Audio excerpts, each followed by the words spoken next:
Hello. Who's here?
That's yours, Colonel. Thank you. Mr. Fisher, another whiskey. Thank you. You can get me one, Kathleen. Then come and sit by me to change my luck. Oh, stop talking. I'm trying to play this hand. The sort of hands you hold play themselves. Eh, Colonel Henslow? Ronnie holds the most amazing cards. The rest are mine. I suppose because I'm your brother, Kathleen, I can't have a drink. That's right. 4 spades. That was a bad effort on my part. I'm afraid Dr. Watson is here, miss. He says he won't disturb the bridge. Thank you, Marston. Tell him I'll be with him in a moment. Thank you.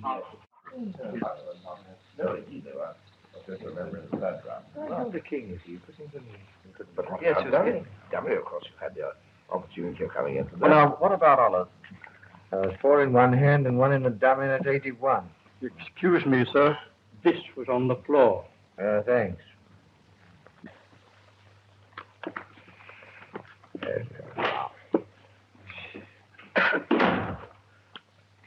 Thank you. My dear, I believe. Will you cut cover? Come and sit by me, Kathleen. I can't leave Dr. Watson alone. I must go. Is that the Dr. Watson, the friend of Sherlock Holmes? Yes. Then you know Holmes. No. Dr. Watson has known us since Ronnie and I were kids. But we've never met Mr. Holmes. He's always too busy. I see. I've got 2 aces of spades. But we've used this pack before. Oh, I know. Marston found one on the floor. Yes, but how could... Yes, sir. And it must have dropped off here.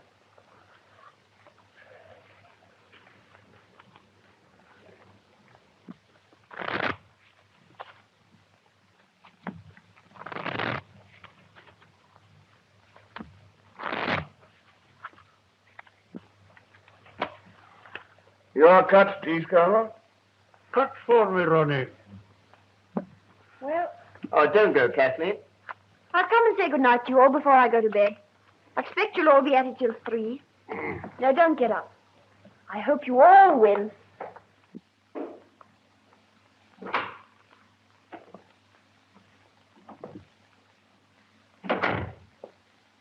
My dear, how kind of you to come. A summons from you comes before even a summons from Sherlock Holmes.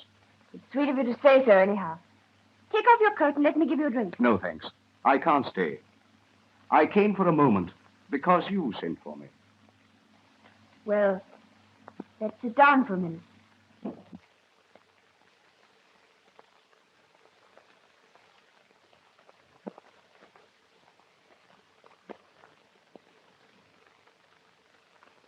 Has Ronnie got another bilious attack? No. It's nothing, really. I'm a bit worried. Kathleen, dear, won't you confide in me? It's about Ronnie. This gambling. You know, 6 months ago, we hadn't a shilling. You mean when your trustee absconded and shot himself? Yes. We were going to leave here. Ronnie was going to give up the diplomatic service. And then he began to play bridge for high stakes. But I always understood he was an exceedingly fine player. He is. But you can't always win. What do you mean? Always. Sometimes it's £20, sometimes 500. But he never loses. It looks as if... Oh, I can't say it. It's impossible. Ronnie isn't capable of such a thing. But I would like to be sure. How can one make sure? Well, I really don't know. I'll ask Holmes. Oh, no. He might arrest Ronnie. Oh, of course he wouldn't. But he might frighten him into giving up cards. I never thought of that. Yes. Do ask him to do something. I'll come round and see him in the morning, may I? Well, I don't know. Yes, I may. You'll make him see me, won't you? He thinks an awful lot of you. Well, I don't think I need waste time. It's a grand slam. I make 7 spades, 3 diamonds, 2 hearts, and the ace of clubs. That's right. Another big rubber. Well, that just about cleans me up. I make the difference. 1,600 points. You add up very quickly. Quite a mathematician, eh? How much is that? 160 pounds. Well, I've lost both rubbers, and so I owe you 255 pounds. If we settle up at the end. This is the end. My wife is not very well, and I promised to go home early. Well, if you must, you must. I'm sorry to spoil your evening, but perhaps you can get Miss Adair to make up a for. Kathleen plays a game that resembles hockey more than bridge. Still, if you're determined, we'll see you Monday. I'm afraid I shan't be able. I have to go out of town on important business, and I don't know when I shall be back. Then it's no use trying to fix another evening. I'm afraid not. Let me know when you're back. Good night. And thanks very much. I didn't know Sir Timothy played bridge. Sir Timothy? Yes. Timothy Frobisher. He's the 4th. You know, one can't work long with Sherlock Holmes without picking up some of his tricks of observation and deduction. What makes you think he's here? Well, his initials. T.F. Timothy Frobisher. Elementary, my dear Kathleen, elementary. And then there are further indications. The owner of this hat is immensely tall.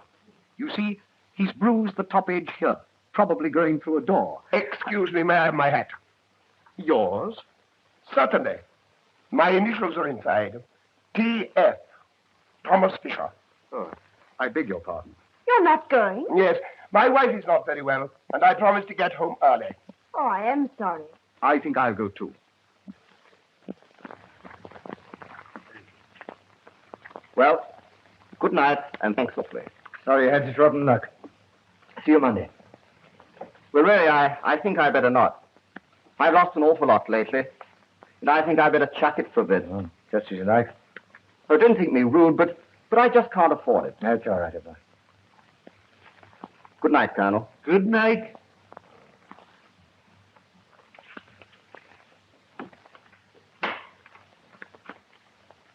Well, have you to have a sick wife and a business appointment? No, a whiskey and soda. I'm sorry. Still, it is rather rotten. I don't see why. Fisher, being a millionaire, naturally loses his temper when he loses sixpence. And Tony Rutherford is broke. And you think that's all? What else? Oh, nothing, of course. You can always get another 4. Then you'll continue to come. With pleasure. I'm not afraid of losing sixpence. And I'm lucky. I often cut with you.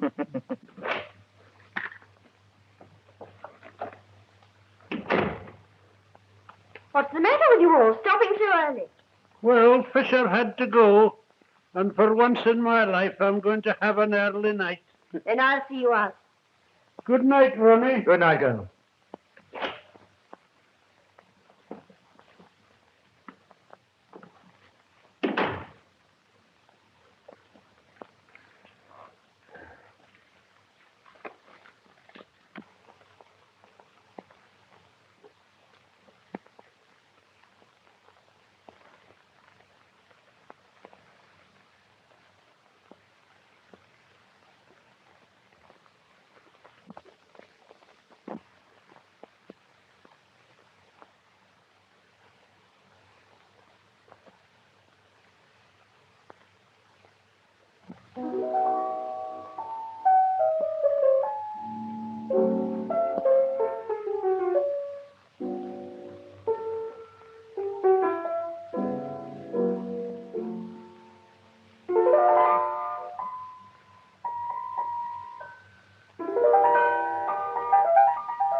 Ronnie, you've got to tell me the truth. The truth? What do you mean? I've got to find out the truth. Terribly difficult thing, darling. Ronnie, stop. Can't you explain this ace of spades? Explain the ace of spades. You know exactly what I mean. When Marston picked it up, you said it belonged to that pack. It doesn't, and you know it. Well, it must belong to some other pack. A hidden duplicate pack. What the devil do you mean? How dare you suggest that God knows I don't want to suggest it. But we were ruined. Then you started playing bridge for high stakes. Look here, Kathleen. We've always been the best of pals. But if you're going to say things like that, Don't you see? Everything points to it. Oh, I don't believe it. I won't believe it. If I did, I'd rather put a bullet through your head than earn a brotherhood. Yes, Master? Excuse me, sir. A note from the Foreign Office. Thanks. Who brought it? The Commissioner, sir. Is he there? No, sir. He said there would be no answer. Thanks. Shall you want anything else, sir? Not tonight, Marston. I shall want breakfast a bit earlier. The foreign craft means 9:30. Very good, sir. Good night, please. Good night, Marston. Good night, sir. Good night. Anything serious? Well, if you must know, they want me to go and see some German fellow in Hampstead who'll tell me some official secret which was probably published in last night's paper. Don't go, Ronnie. I've got to have this out with you. I can't believe. Ronnie.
What shall I do with Mr. Holmes's breakfast?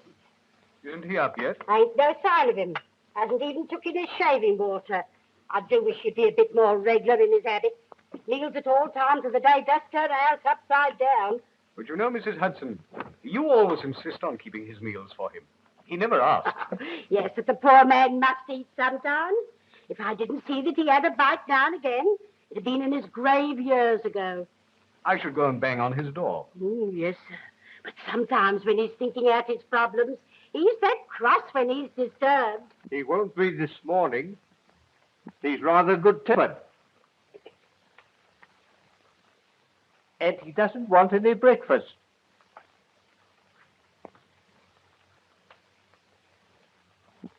No, Mr. Holmes, you did give me a turn. One good turn deserves another. What can I do for you? As to breakfast, sir. Oh, I've already breakfasted with the manager of the London and Commercial Bank. Oh, so they've sent for you for this. Are you sure I can't tempt you to a nice bit of haddock? My dear Mrs. Hudson, you've always been a temptation to me, but haddock, after a good breakfast, is not. No, you do carry on. It's a good job I don't take you serious. I'm perfectly serious. Jokes are not my strong point. Ask the doctor. I never see any of his. No. You know, I've been wondering, my dear Watson, why you don't get the batteries of your car recharged. What do you mean? Well, you had great difficulty in getting your car to start last night. The batteries are run down. They are, but how did you know? You've a blister at the base of your fingers on the right hand. As you've not been sculling on the Serpentine this morning, I deduced that you've been cranking your car. It's rather wonderful. That's elementary, my dear Watson. Elementary. Woman, give me a hand. Thank you, sir. Can you lift that? Yes. And the cloth on the top, Yes, that's first. please. There you are. Thank you. You sure there's nothing else I can do for you? No, nothing, thank you. Oh, wait a minute. Let me give you a hand.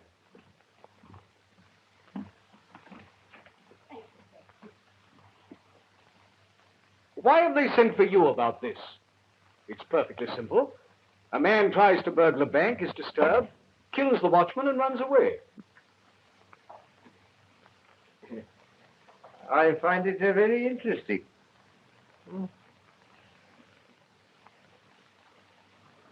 Have you ever heard of Professor Robert Moriarty? No. What's he got to do with it? Oh, he's to do with half the crimes the world over. He started as a mathematical professor, but ugly rumors gathered round him, and he resigned. So after that, he vanished for 10 years or so. I fancy he went abroad. Then he returned to England, and things began to happen. What thing? For a long time, I've been conscious of some power, a deep organization which stands in the way of the law. Once he made a slip, and I was able to deduce that behind that power was Moriarty. But he recovered himself, and I could prove nothing. He has hundreds of agents, none of whom have ever seen him. Sometimes an agent is caught. But the man who plans most of the crimes that are committed is never caught, never even suspected. He knows that I know of his activities. He also knows that up to now, I've been unable to reach him. And you think he's connected with this bank murder? I think it highly probable. Yes? Yes, come in. Inspector Lestrade to see Oh, you, sir. Lestrade. Anything fresh? No, Mr. Holmes? Sit down, Lestrade. Thank you. I just came in to get that piece of brown paper. Oh, yes, this little piece. You mean, I should like to keep it a little longer, if I may. I haven't yet decided what the rest of the label is. Well, I don't see how you ever can. It's just an ordinary shopkeeper's label. There's not enough of it to tell us anything. Well, I disagree, my dear Lestrade. But then, you and I so often disagree. Oh, come, Mr. Holmes. I've a great respect for your theories. It's only when you begin about this Professor Moriarty. Yeah, you don't believe in him.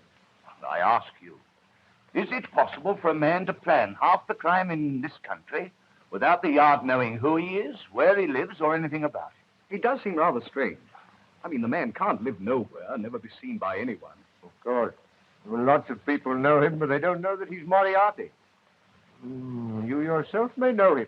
Jokes are not your strong point, Holmes. No, I'm perfectly serious. He has 100 disguises and 100 aliases. And I'm pretty certain he had a hand in this bank robbery. But it wasn't a robbery. The thief got nothing. He broke into the bank and... Have you ever tried to break into a bank, Lestrade? Me? No, I thought not. But do you seriously think it's possible for one man to break into a bank without using anything short of dynamite? There were no signs of a forced entry. Which might point to the fact of his having an accomplice. Or even two. He got inside. Which doesn't necessarily mean you're Professor. The man was interrupted by the watchman, killed him, got frightened, and bolted. And yet, inside the safe, we found this piece of brown paper. 3 people swear it was not there when the safe was shut last night. Then he was inside when he was disturbed. Or before he went inside. He had this paper wrapped round something. You will observe that this end here is slightly torn, and there is a blood stain on it. I therefore deduce that the struggle with the watchman took place first, and he then took his parcel into the safe. Oh, it won't work, Mr. Holmes. It won't work. There was £70,000 of note in the vault. Not one of them is missing. How true. How true. But if you remember, a fortnight ago, an almost similar thing occurred in Berlin. In Berlin? Yes. You should read your Berliner Tageblatt, my dear Lestrade. The strong room of the Reichsbank was entered. The watchman was laid out, happily not killed, and nothing was removed. Very strange, Mr. Holmes. Very strange indeed. It looks almost as if there was a connection. I should like time to think it out a bit. When can I have that piece of brown paper? I'll let you have it this evening. In the meantime, would you be good enough to warn all foreign customs officials to be on the lookout for a very large quantity of English banknotes which will be smuggled through in ordinary luggage? What do you think? I think it would be a wise precaution. Very good, Mr. Holmes. I'll get back to the yard now and put the matter in hand. Good morning, gentlemen.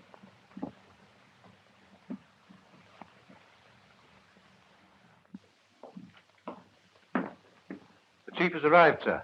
Oh? What are his orders? He will interview Mr. Adair himself. Right. Send Mr. Adair in.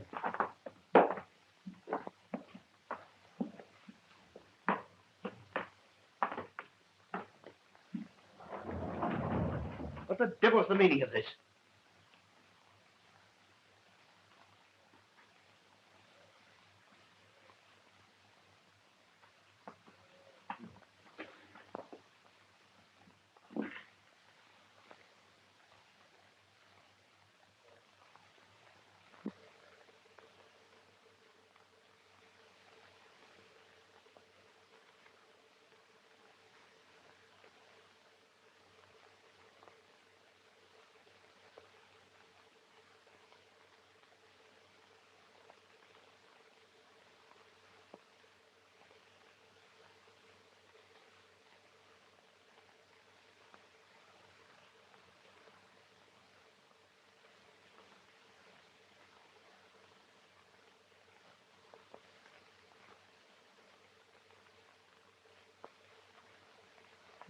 Adair.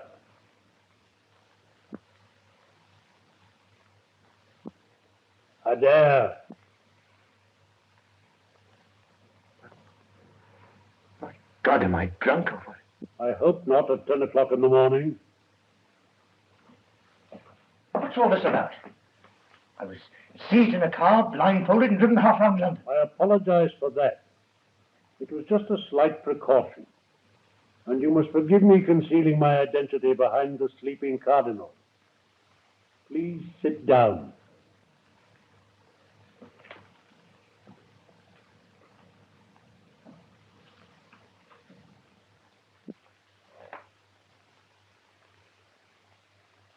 Are you Mr.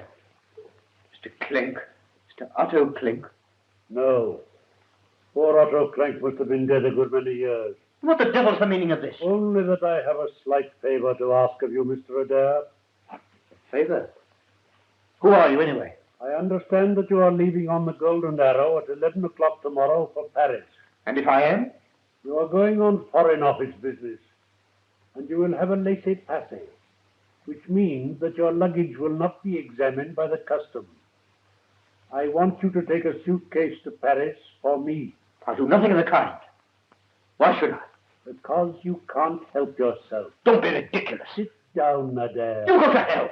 Sit down. You have been cheating at cards.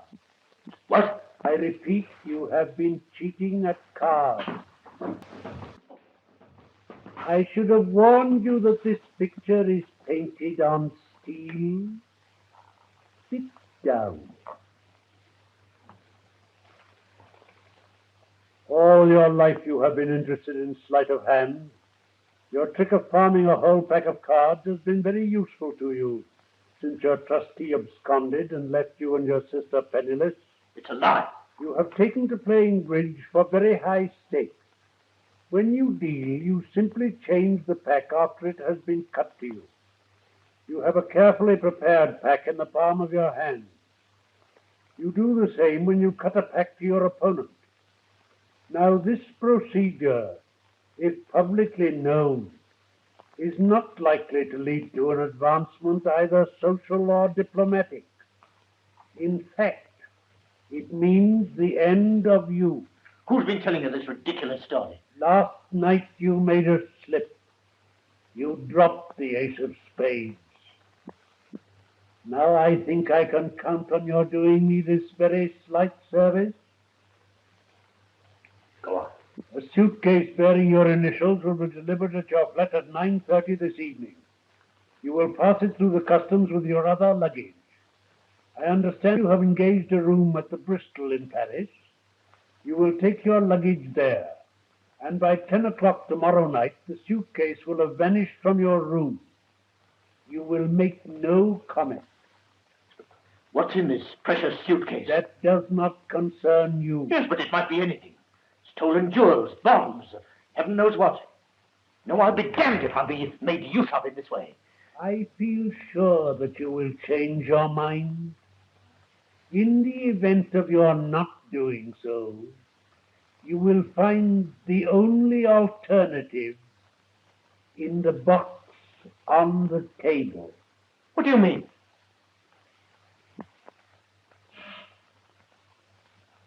Here. Come back, whoever you are. What do you mean?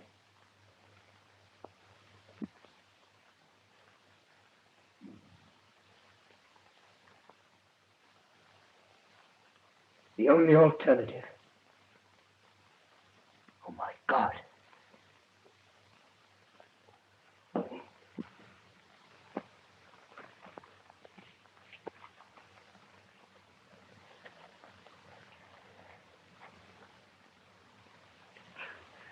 What are you trying to do? I'm trying to see how many Bank of England notes will go into a parcel of this size. You see, my dear Watson, that this note should fit into these creases. There you are, as I thought exactly. Here. Were you busy this morning, Watson? No, I kept the morning free. I rather hoped you'd see Kathleen Adair. She's due here now. I sent her a note on the way home from the bank. Oh, that's very kind of you. But then you will have a talk to Ronnie. No, I want to talk about it. He's in the diplomatic service, isn't he? Yes. But what's that got to do with it? What's what got to do with what, Watson? Come in. Mr. Dare to see you, sir. How wonderful of you to have managed it. It's terribly kind of you to see me. Not at all. Won't you sit down?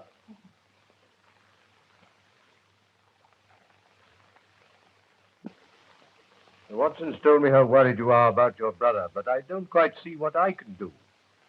I've been wondering if you could find out if it's really true. If it is, and I can't believe that it is, perhaps you could frighten him into giving up Cardinal. Whom does he play as a rule? Well, last night there was Tony Rutherford, old Mr. Fisher. What, Thomas Fisher, the millionaire? Yes, and Colonel Henslow, an old friend of ours. Fisher. I wonder...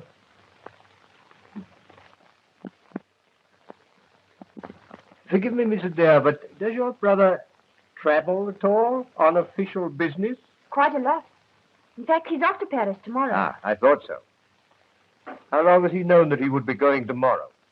3 or 4 days, I think. Where is your brother at the moment?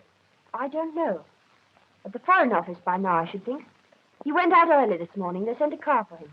Oh, do you happen to know where he had to go? I think he said Hampstead. I know it wasn't far. He should be back at the office by now. Yes.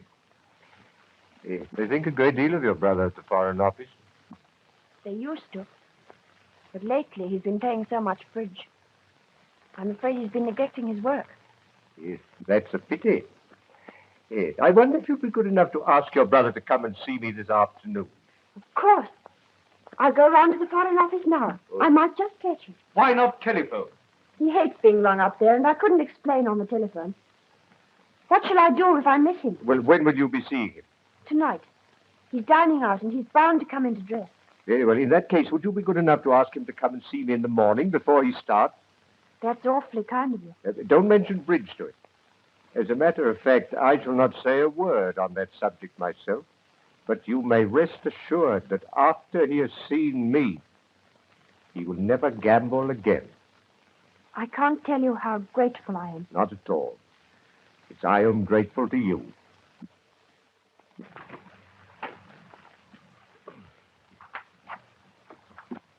Goodbye. Watson? Yes?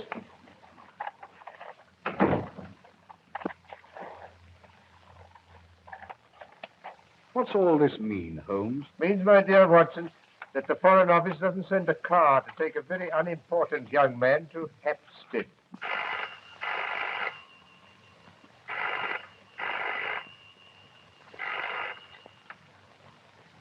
Hello? Hello? Yes, speaking. Who's that? Mrs. Smith. I seem to know that name. Mrs. Annie Smith. Oh, Mrs. Tallboy has put you on to me. I don't think I know her, Mrs. Tallboy. Huh? No, you're quite right. It doesn't matter. Well, you think it's appendicitis. Oh, what's the address? Would you mind taking this down, Holmes? 1006 Pentonville Road. Yes. Yes, I'll come at once. I'll take a taxi. Goodbye. Here's the address. I've added a note which I want you to read when you've found the taxi. What's it about? You read it when you've found the taxi. I hope your friend, Mrs. Tallboy's friend, is not as bad as she thinks.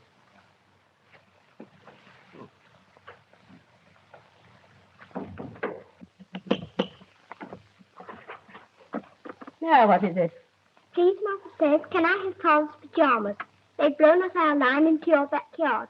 You've no right to hang out your washing and your whatnots in a respectable neighborhood like this. Mother said if you started carrying on about the washing, I wasn't to stand any of your lip. Your mother said that? Yes, she did. Well, I've never had such impudence in all my born days. You go and I'll give your mother lip. You wait. Mother said I was to take back the pajamas and not to talk to you. She doesn't think you're respectful. What's that? She says it's disgraceful, a widow living in a house full of nothing but men. Oh, you wait a minute. I'll give her respectable. Go on up it. Go on up you go. Oh, my word, respectable.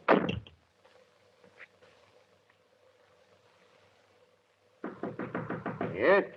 Come in. Hello. Yes. Sir. I'm just going to step round to that Mrs. Freeman. I've got a few things I want to say to her. Yes, Mrs. Hudson. But what has upset you? Well, she just told me. She sent her daddies round to say that I won't demean myself for saying what she did say. But I want you to know I shall be out 20 minutes. Well, I wouldn't be too violent if I were you, Mrs. Hudson. Violent? Indeed, I'll set about her good and proper. Indeed, I would, if it wasn't for my chronic arthritis.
Come in, Professor. You think you know me, Mr. Holmes? Why not? You called upon me once before. On that occasion, your face was completely covered with surgical bandages. But your arrival coincided with the same removal of Watson and Mrs. Hudson. You were a little more original in your methods last time. Today, I recognized the symptoms. I was expecting you, Moriarty. How clever of you, Holmes. Won't you take off your scarf, Professor? Yes, perhaps you're right. This room is rather draughty. Shall we sit down? I'm afraid my method of getting rid of Watson and Mrs. Hudson was a trifle crude. But I had a sudden impulse, and anyhow it served its purpose. Except that our interview will be a brief one. Watson will have read my note in the taxi, telling him to ignore the call and come back here in 5 minutes. In that case, I will be brief. On the 4th of May, 1928, you crossed my path. A dangerous thing to do, Holmes. 8 months later, to be exact, the 20th of January, 1929, you incommoded me seriously.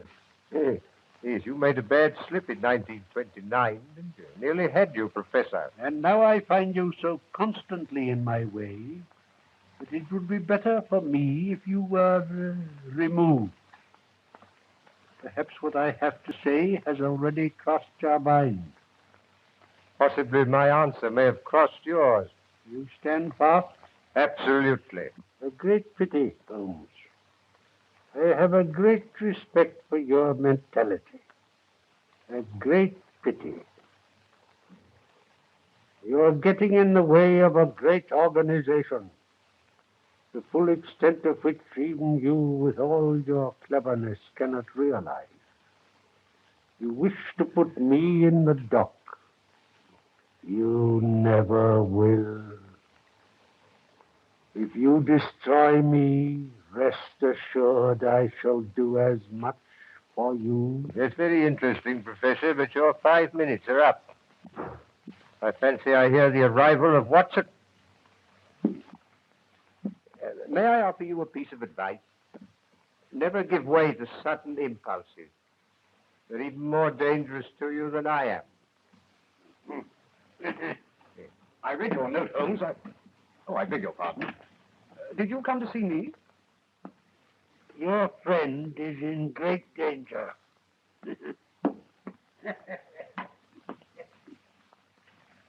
Great danger.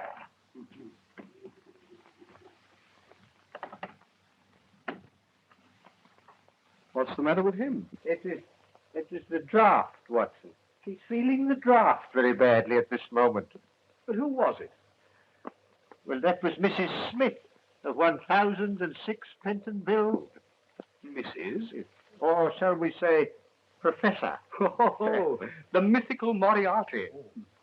What does he look like? Well, I know no more than you do, except that the first molar in the left side of the upper jaw is very badly filled with gold.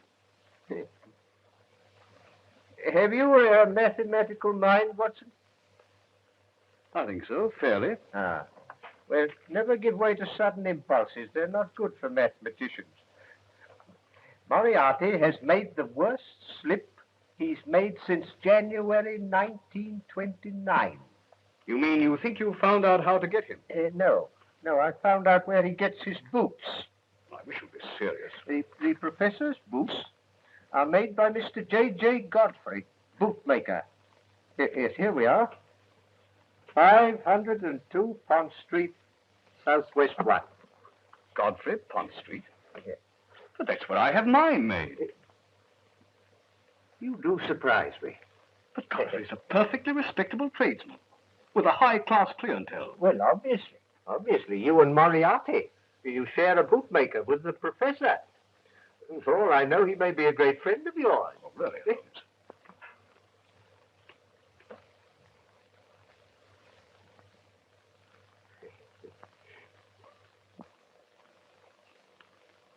Does Mr. Godfrey make his boots on the premises? Yes, in the basement. He showed me over his workshop once. Yes. I think I'd like to see over that workshop. We'll arrange with Lestrade to call there about 8 o'clock tonight. But how can it possibly matter where Moriarty buys his boots? Only that this piece of brown paper, which was found in the strong room of the bank, bears a piece of the label of Mr. J.J. Godfrey, bootmaker. Holmes, you're marvelous. Oh, elementary, my dear Watson.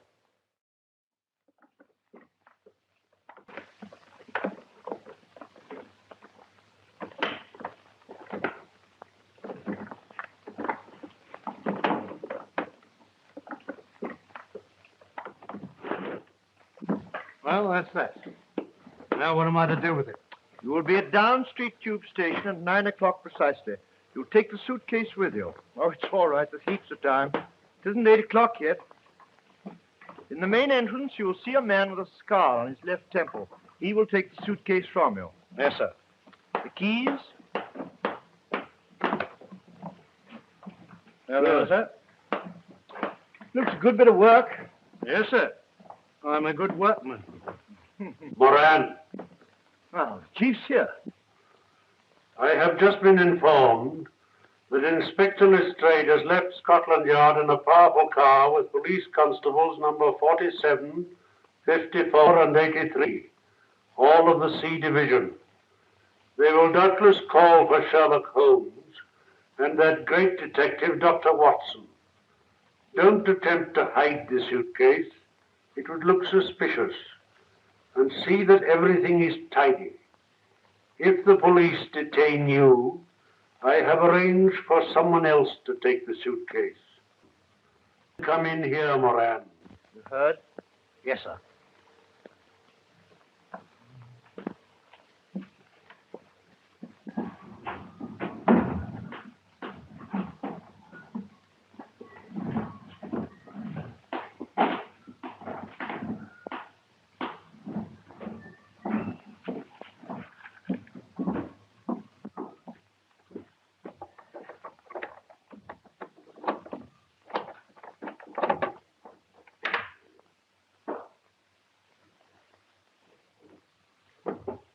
Put this right, Godfrey, will you? All right, sir.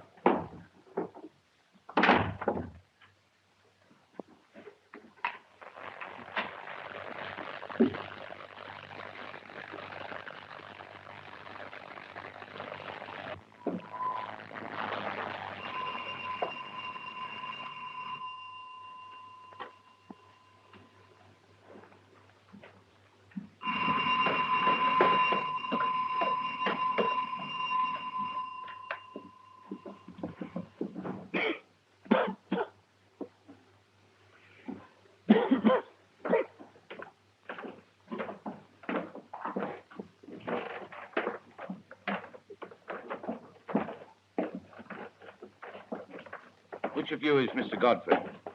I am. There's my search warrant. Search warrant? Well, what are you searching for? You'll know when I found it. Why? If it isn't Dr. Watson. Hope the last pair of shoes I made was satisfactory. Oh, I see you're wearing them now. Yes, quite, thanks. I say, Holmes, this does seem rather absurd. You know, Godfrey's made my shoes for years. Yes, your shoe last is in that cupboard over there now. Over there? Yes. I'll go and find it. I suppose, Godfrey, you know what we've come for. I haven't the slightest idea.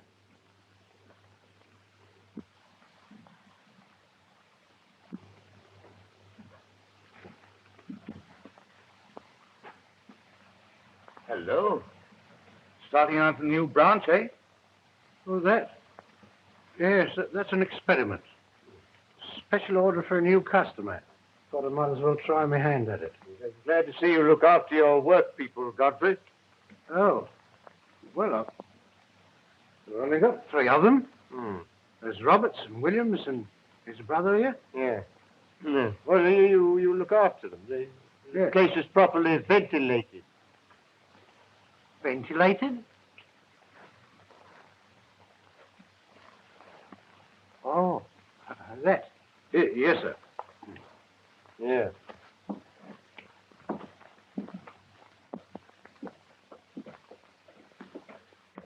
Oh, yes. A ventilator.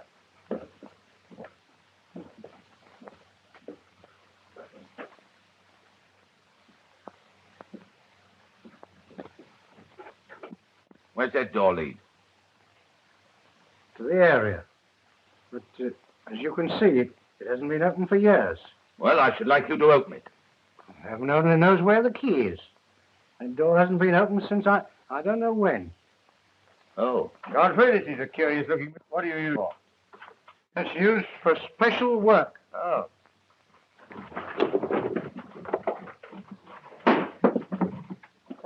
So, you wanted to know what I was looking for, Godfrey. Well, you know now.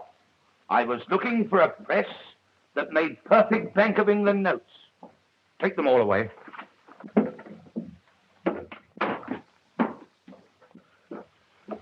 What are you doing? Quick, follow this wire. Let's straight. What for?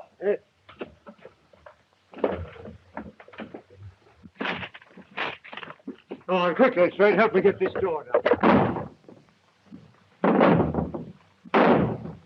What?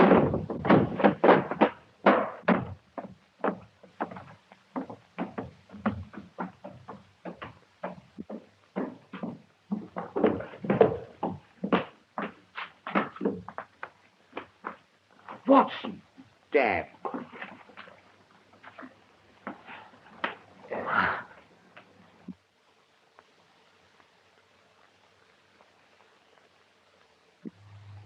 Oh, have another drink, my dear Watson. Hey, you feel better. Thanks, I'm all right.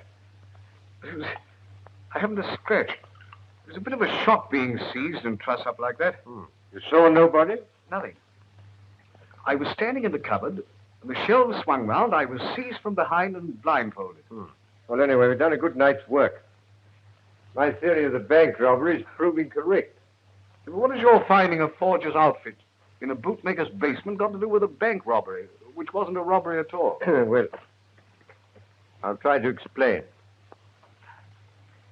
Within a fortnight, the strong rooms of 2 banks are entered by unauthorized persons and nothing is removed. But in each case, something is taken into the strong room. In the case of the Reichsbank, a cardboard box.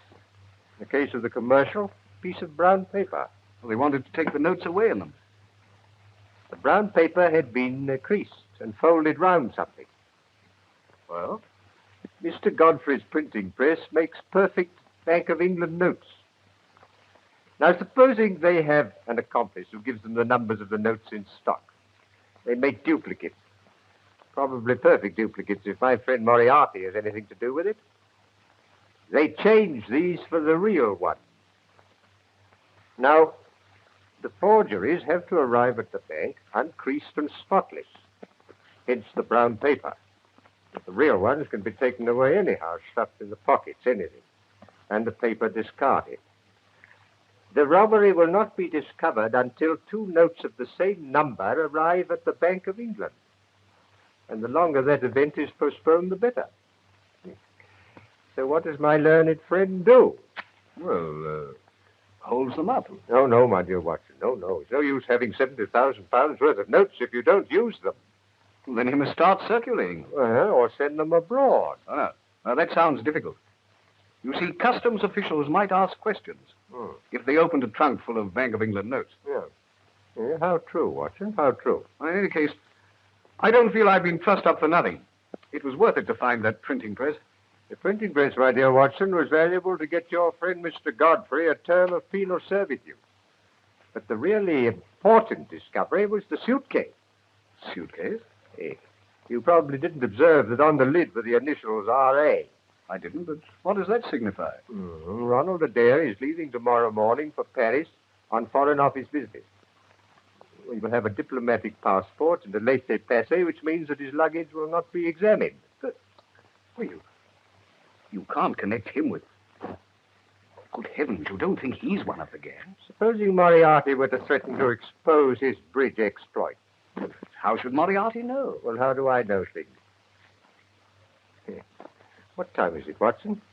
It's 11:15. Oh, well, I wonder if we could get hold of Adair now. Oh, I forgot to tell you.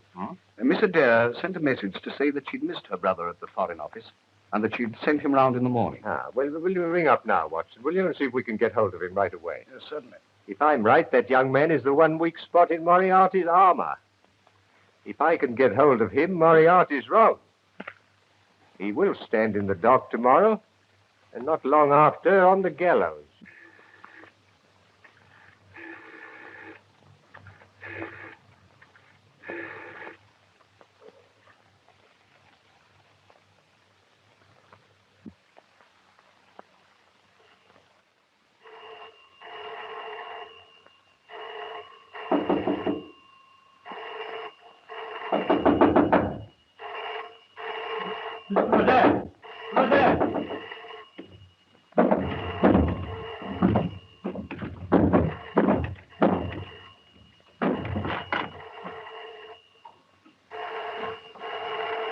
Mr. Adair?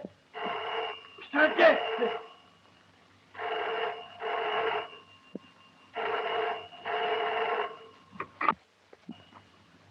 Hello.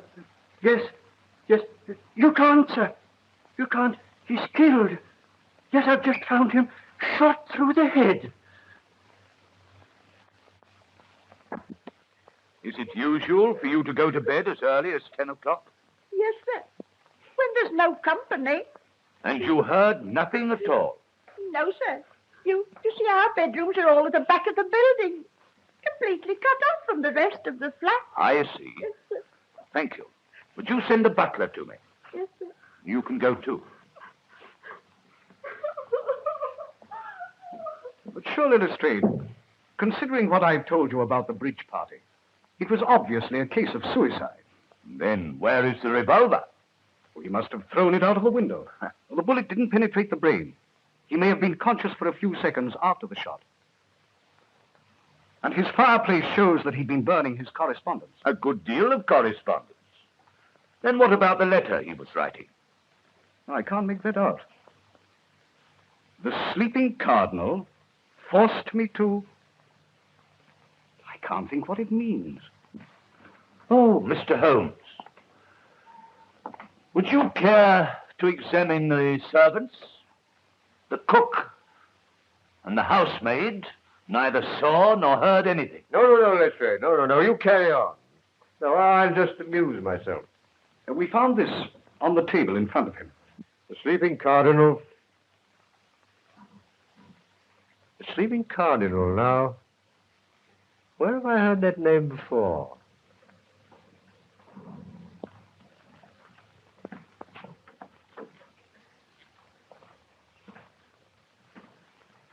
You're the butler here. Yes, sir. Have you been with the family long? 3 years, sir. Then you know their ways. Did anything unusual occur here this evening? No, sir. Miss Adair dined alone at home, and Mr. Adair came in at 9:15 with Colonel Henslow. Who is Colonel Henslow? Oh, he's an old friend of the family. He knew Ronnie Adair's father in India. Sir Henry Adair was Governor General of Bengal, you know. They used to hunt tigers together. Did you gather at all what they were talking about when they came in? Well, sir, Mr. Adair was saying, "And you think Fisher means trouble?" Yeah. That was all I heard, sir. How long was the Colonel here? Barely half an hour, sir. Was Miss Adair with them? No, sir. She was in her room. Was anyone else in the flat? No, sir. You're positive that there was no one else at all? No, sir. Oh, a man came about 9:30 with a new suitcase that Mr. Adair had ordered. What kind of a man? I didn't notice him particularly, sir. He wasn't actually inside the flat. He just handed me the case and I signed for it. Where did the case come from? I really didn't notice, sir. I just told Mr. Adair it was here, and he told me to put it with the other luggage in his bedroom. Oh. Which one? That's the odd thing, sir. It isn't here. And I can't find it anywhere, though I've searched the flat. It was quite an ordinary sort of case. Can't think where it could get hidden. But it must be somewhere. Unless Mr. Adair took it out. He didn't go out, sir. He went straight to his room after the Colonel had left. Why didn't Miss Adair come and see the Colonel? Wasn't she friendly with him? Oh, yes, sir. She was quite friendly with him. Wasn't she friendly with her brother? They were devoted to each other. They was, sir. But there was a bit of a shindy last night, sir. Well, she never mentioned anything about it to me. No, sir. It was after you and the other gentleman had left. I can't think it was a serious quarrel. I beg pardon, sir. It was. I brought in a note for Mr. Adair, and I don't think they heard me come in. What were they saying? Well, sir, Miss Adair was very excited, and she said, "I'd rather put a bullet through your head than own a brother who..." And then she saw me and stopped. Directly afterwards, Mr. Adair left the room. And tonight, how did you know he'd been killed? The phone bell was ringing in this room, which was locked, and I got no answer to my knocking. What did you do? I broke down the door. And then I found Mr. Adair in that chair, lying across the table, dead, and the window open. How long had he been in his room? About half an hour, sir. And you heard nothing? Not a sound, sir. And I was in my pantry, which is on this side of the flat. Thank you, Master. Would you ask Mr. Dare to come here? Yes. I think if I were you, I should see Colonel Henslow first. I understand he's with Miss Adair. And after all, he was the last person to see Adair alive. Yes. Will you ask the Colonel to come here? Very good, sir.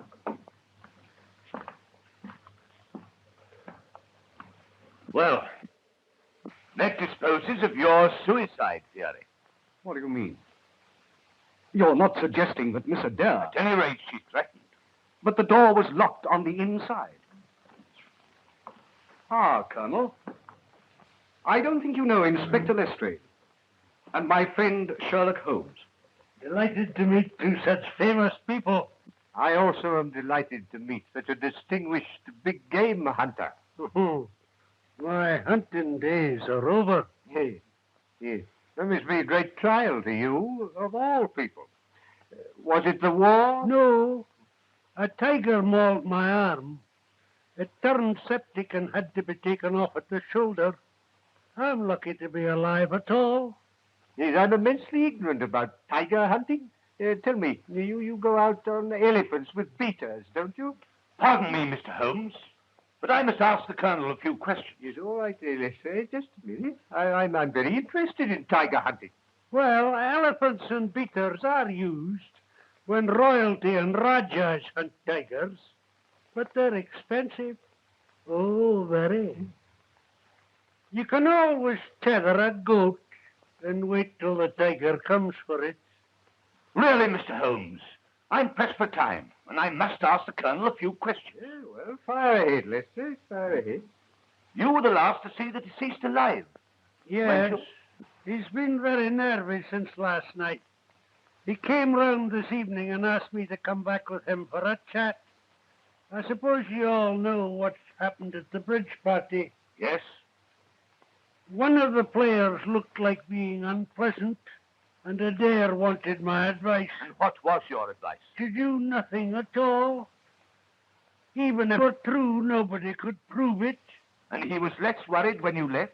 I think he was, a little. I understand a new suitcase was brought to the house last night. Were you there when it arrived? I believe so. I never saw it, but I heard Ronnie tell Marson to take it into his bedroom. What time did you leave? About 9:45. And within 3/4 of an hour, he was found dead. Surely it's obvious he shot himself. I disagree, my dear Watson. He was murdered. Of course. You don't really think so? Yes, my dear Colonel. I'm certain of it. And what is more, I'm sure you'll all be glad to hear that within 24 hours, I shall not only be in a position to prove it, but I shall have the murderer under lock and key. I'm delighted to hear it. Not that it can bring the poor lad back. You know, Ronnie, with all his faults, was extraordinarily lovable. I feel rather as if I had lost a son. Thank you, Colonel Henslow. I shan't need you any more. Would you mind asking Mr. Dare to come to me a moment? Certainly. Goodbye, Mr. Holmes. Goodbye, Colonel.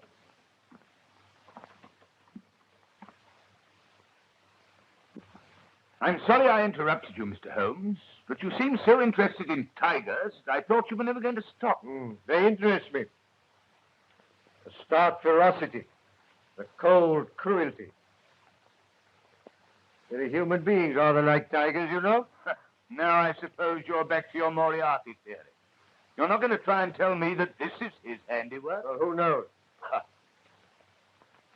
That man has become an obsession with him. He is. He is. Mr. Dare, I want to offer you my very sincere sympathy. It was a ghastly shock to me. I can imagine what it must have been to you. I won't keep you a minute, Mr. Dare. Won't you sit down?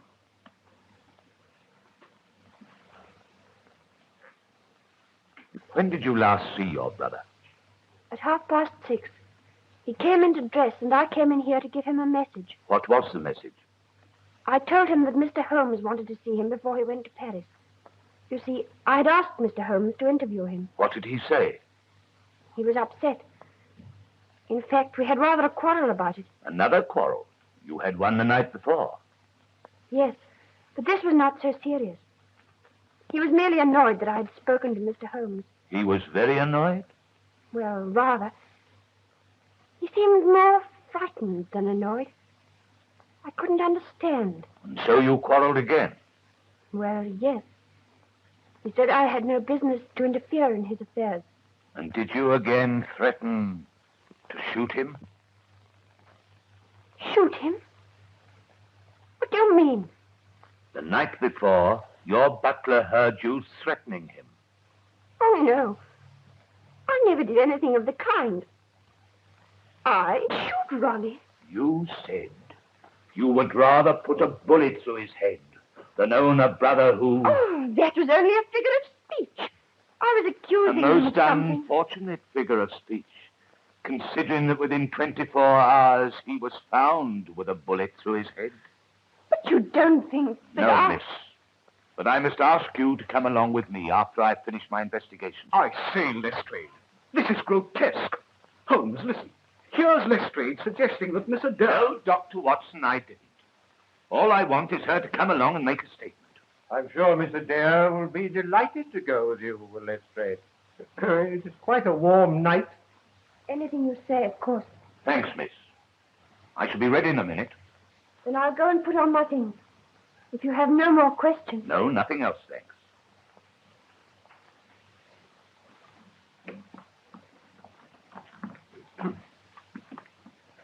This is outrageous.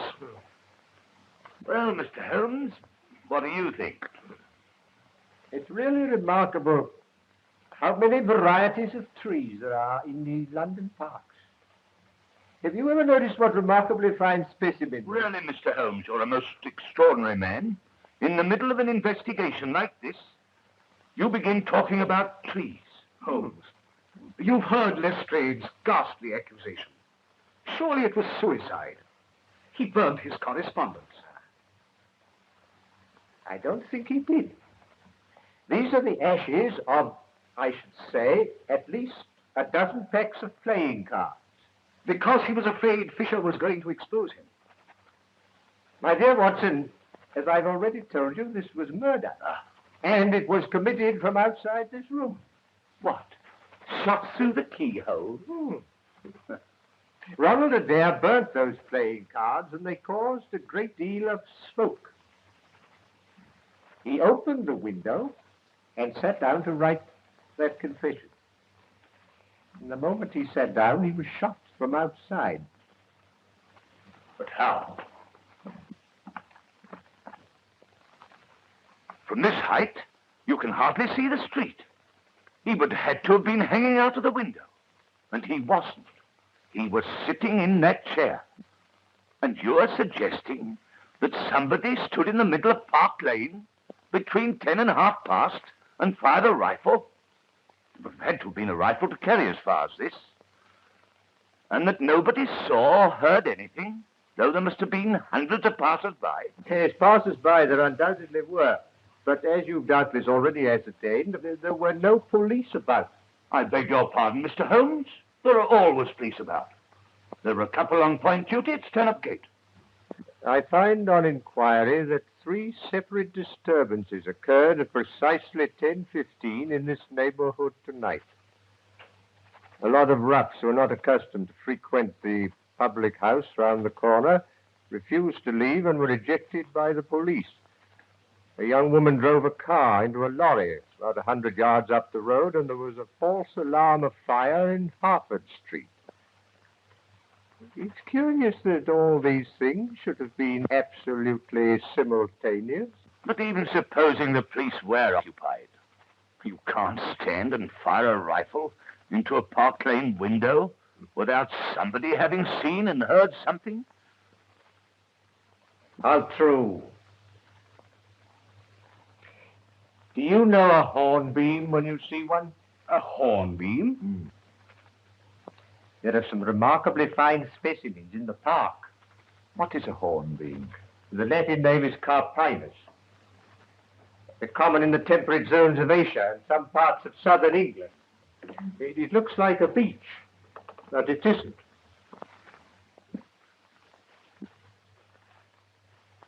You know, Dr. Watson, in spite of the fact that I've known Holmes for some years, I sometimes wonder if he's all there.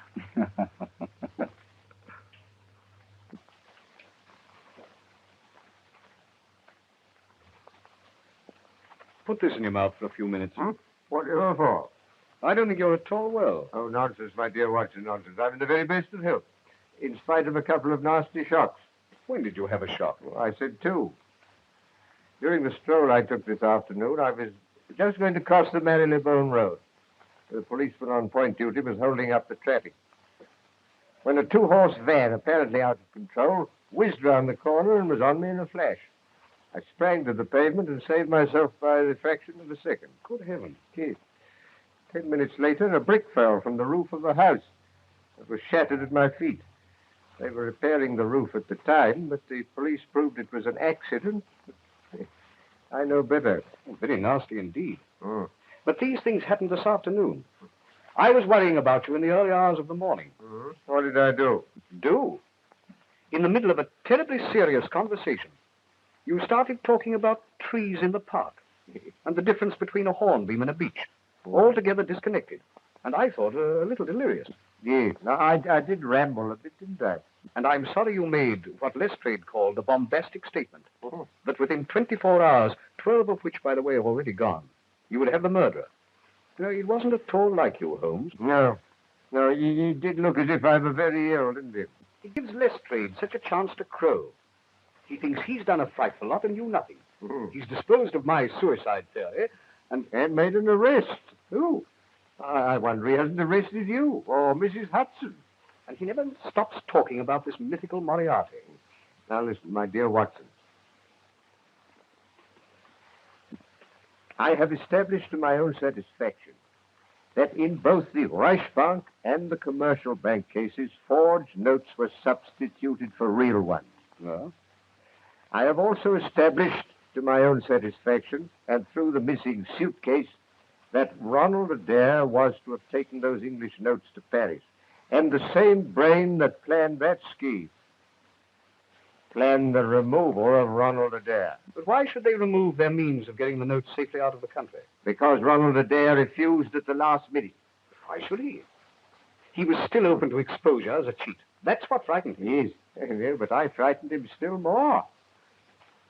When his sister told him that I wanted to see him, he was panic-stricken, but he realized that his cheating could only result in scandal. The other meant certain jail. I see. And what did you make of that letter he was writing about the sleeping Cardinal? Now, that, my dear Watson, is the most significant aspect of the case. Do you remember 8 months ago when Trimble the forger was found on the embankment dying from terrible injuries? Yes? Yes? Yeah.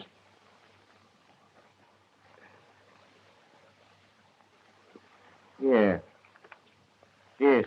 Now, we mustn't forget your appointment. Appointment? Yes, it's necessary for me to remain alone a little while. So you, my dear Watson, are going to Euston. Euston? Whatever for?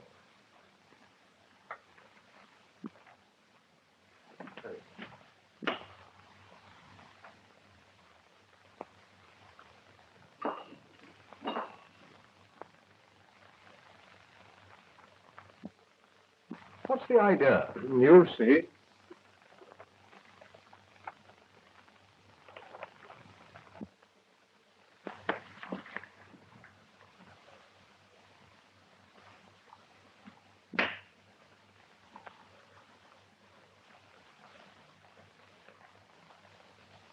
You're going to have a busy night.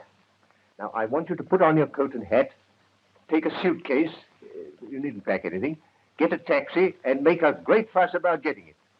Call Euston to the driver and tell him if he doesn't hurry, you'll miss the Scotch Express. The Scotch Express. You'll be followed. The moment you get to Euston, pay off the taxi and rush round to the booking office.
Really, Mr. Holmes, this is a bit too thick.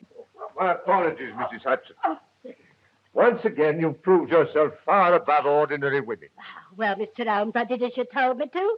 I moved the statue every few minutes when suddenly the whole blooming thing falls on top of me. But you've done very well, Mrs. Hudson.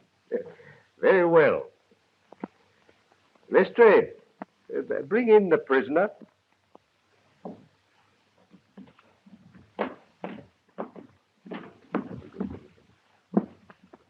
Oh, may I see that, Lestrade? Thank you. That's an admirable and unique weapon. Absolutely noiseless and of tremendous power. Crikey. I knew von Herder, the German mechanic who constructed it, to the order of Professor Moriarty. I've known of its existence for some time, but I've never handled it before. Ah, Watson, yes, I've just been murdered. Perhaps you'd like to see who my assailant is. As I thought. But Holmes, that's Colonel Henslow. And what are you charging me with? Why, for the attempted murder of Sherlock Holmes, of course. No, Lestrade. I shall not appear in this. To you, and you alone, belongs the credit for this remarkable arrest. With your usual happy mixture of cunning and audacity, you've got him. Got him? Got who? Well, the man who climbed a tree in the park last night.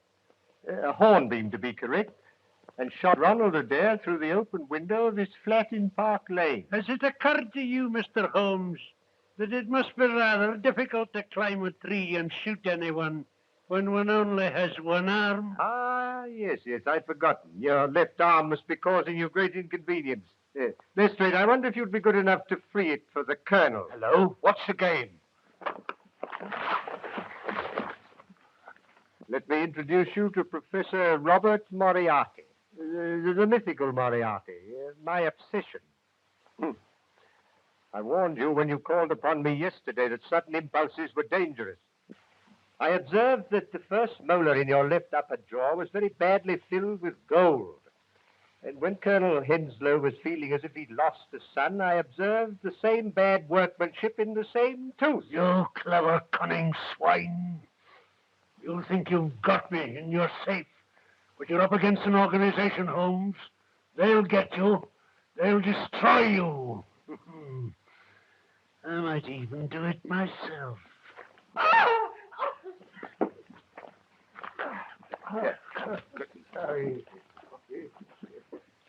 Take him to the station, Lestrade. I think you'll find most of your organization waiting for you there. Also a brand new ceding £70,000 of good English banknotes. Take him away. We shall meet again, Mr. Holmes. And next time... Come on. Are you all right? I am, except my feelings and my tie, which is entirely disorganized. Well, we've proved our Moriarty theory, all right, Mr. Holmes. It's not easy to throw dust in your eyes, my dear Lestrade. Doesn't do to trifle with Scotland Yard. Quite true, Mr. Holmes. Quite true. Well, now, Watson, what about a drink? You'd like one, wouldn't you? Thanks. Lestrade?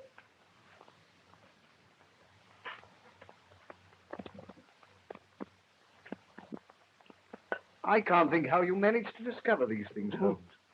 I saw nothing that could have put you on the track of the murderer. On the contrary, my dear Watson, you've seen everything.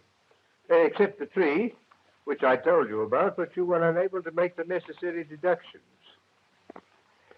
I knew about the existence of that air gun. I found evidence that a tree opposite the flat had been climbed. By issuing a threat in front of Colonel Henslow, I made certain that during the 24 hours he'd try to silence me as he'd silence Adair. Hence your little trip to Euston, Watson, and my placing a bust of myself in the window, which Mrs. Hudson moved occasionally to make it appear lifelike. I knew that Moriarty couldn't resist such an opportunity. But what gave you the idea, Mr. Holmes? Colonel Henslow himself. Yes, in the conversation I had with him, the irrelevant one about tigers, Watson.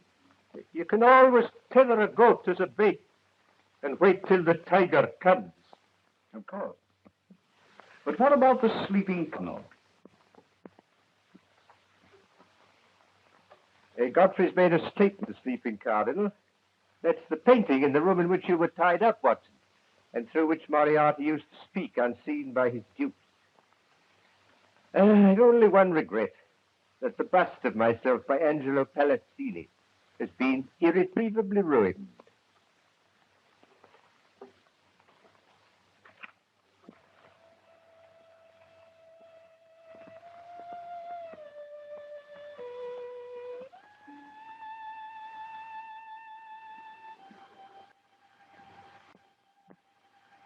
Really, Mr. Holmes,